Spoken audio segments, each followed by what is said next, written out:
T-minus 15 seconds. Guidance is internal. 12, 11, 10, 9. Ignition sequence start. 6, 5, 4, 3, 2, 1, 0. All engine running. Liftoff. We have a liftoff. 32 minutes past the hour. Liftoff on Apollo 11.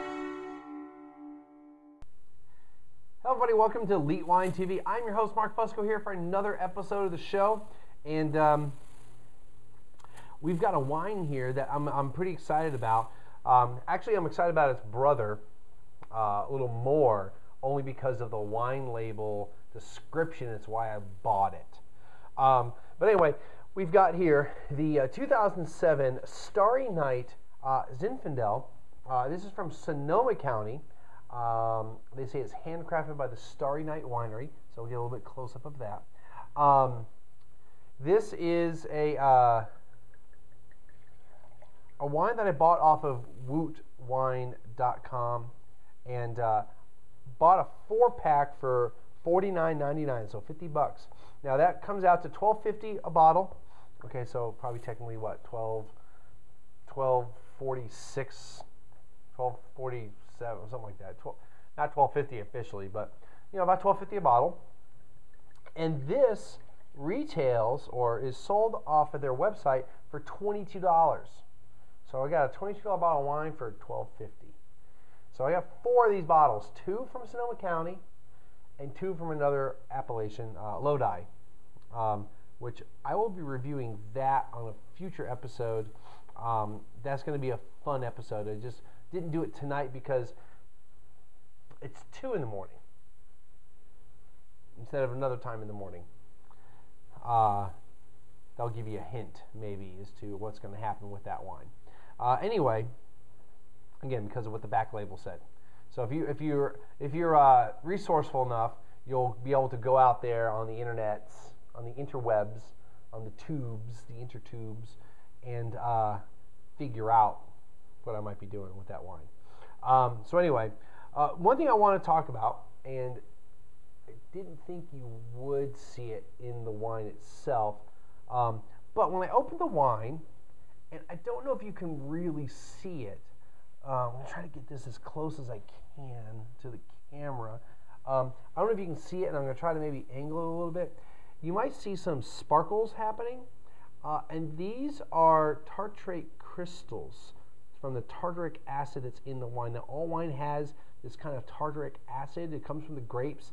But what happens is that most wineries will do this thing called cold stabilization. And what it does is it tries to prevent this from happening. Now, what happens is a lot of people think that the crystals are a fault of the wine. So what they'll do is they'll send the bottle back, and oh, it's, you know, there's crystals in the wine, it's faulty, it's bad. No, it's not. It's actually a natural thing. In Europe, people kind of look at it as a sign of a natural wine. I haven't gone too far into Starry Night's website and all that, but I don't necessarily think that they are an organic winery. Or certified organic. Now, they may try to be as natural as possible, but there was nothing. Usually if somebody's organic, they really like to make sure they put it on the label. But there was nothing on the label about it, so I didn't really go too far into it. But it's nothing wrong with it. There might be some sediment at the bottom, because I have been storing this upright. I haven't been, actually this wine, no, I did store it. This particular bottle was stored on its side for the past few weeks. But the other wines are standing straight up. Anyway, I didn't get any of the sediment. I didn't get any of the crystals, but usually what happens is the crystals will go to the bottom as sediment. So if you are serving a wine like that, whether it's in your house or if you're in a restaurant, if you're a server or you're a somm, and you know the wine potentially could have the sediments in it, you want to try to decant it so that you leave the sediment in the bottle, and then you can pour the wine into the glass, and you'll be less likely you'll have somebody send back the wine because you see the crystals. It's going to be harder to see the crystals in the red wine, but in white wines like Chardonnays, it's going to be easier to see. And the problem is that people think one that's just kind of a sensation. They don't like to feel like the pop rock thing, I guess. But some people will swear that it's shards of glass, and it's not. Okay. Anyway, it's not something I experience very often. This is one of the first times I've seen it in the wine, but it's not the first time, but it's one of the first times I've had it. Maybe I've seen it like one or two other times. All right, so let's get into the wine. I love Zinfandel, so I look forward to really enjoying this wine. And I got one more bottle of it plus 2 bottles of another one. So I'm going to be drinking a lot of wine.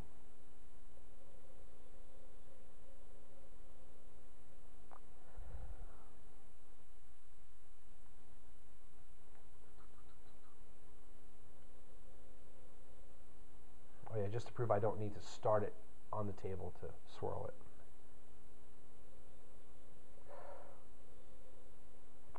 A little bit of smoke.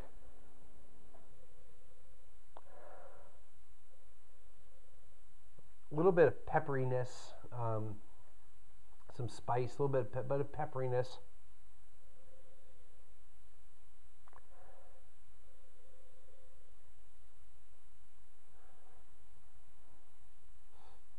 And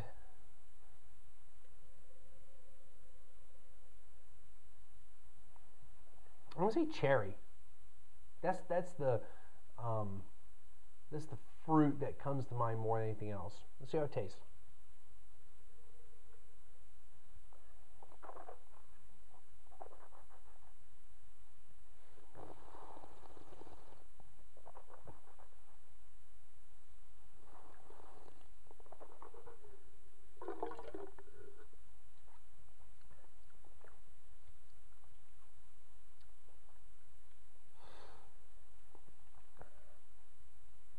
Tannins,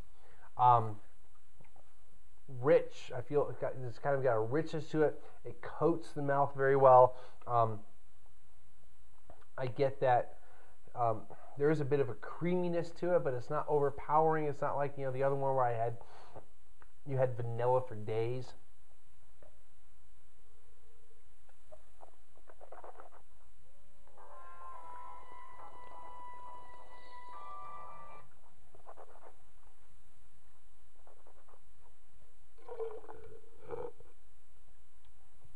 Oops. Actually, I need to use this.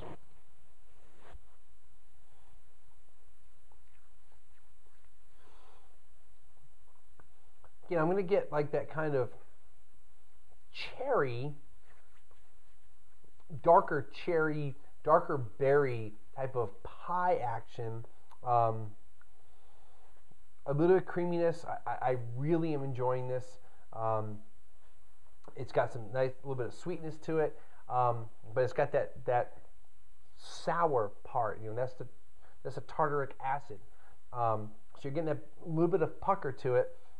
So it's more like a sour cherry or sour berry tart type of thing.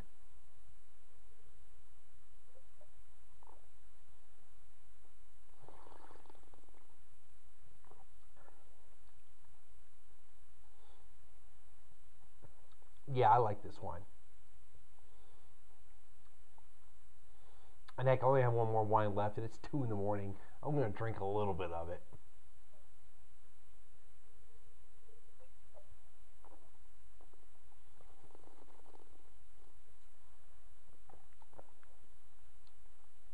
It's tasty. I like it. Of all the wines I've done tonight, it's the one I like the most. But again, I'm a little partial to Zinfandels. But with that said, now that I've had a little bit more and I've actually drank a little bit of it, finish is not much. It just kind of that's disappointing. The upfront flavors, the upfront aromas, I like those a lot, but then it kind of goes down a little watery. I'm not sure if food would help it. It probably would. Seeing that it says $22 on the website, I might actually be a little disappointed if I paid $22 for it. However, I think $12.50 is kind of a steal. if I was going to price it based upon the taste of it, I would probably bring it closer to $15 to $17, $15, 15-ish. So I think $12.50 is kind of like that. You got it at a good discount. You got something pretty good. But at $22, I think it's a little bit, I don't know.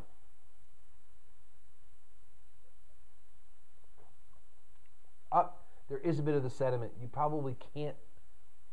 Here we go. I don't know if you can see that, but there's some of the crystals right there. And I don't feel any of it. I don't feel any of the crystals in it. So that would be something to know whether they actually cold stabilize it or not. They may not, but it's got a nice flavor to it. I'm going to give it an 86.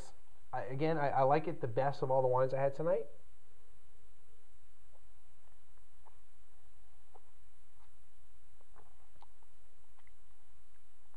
But yeah, the finish is really short compared to the other wines. The other wines, they weren't long finishes. They were just kind of moderate, medium finishes.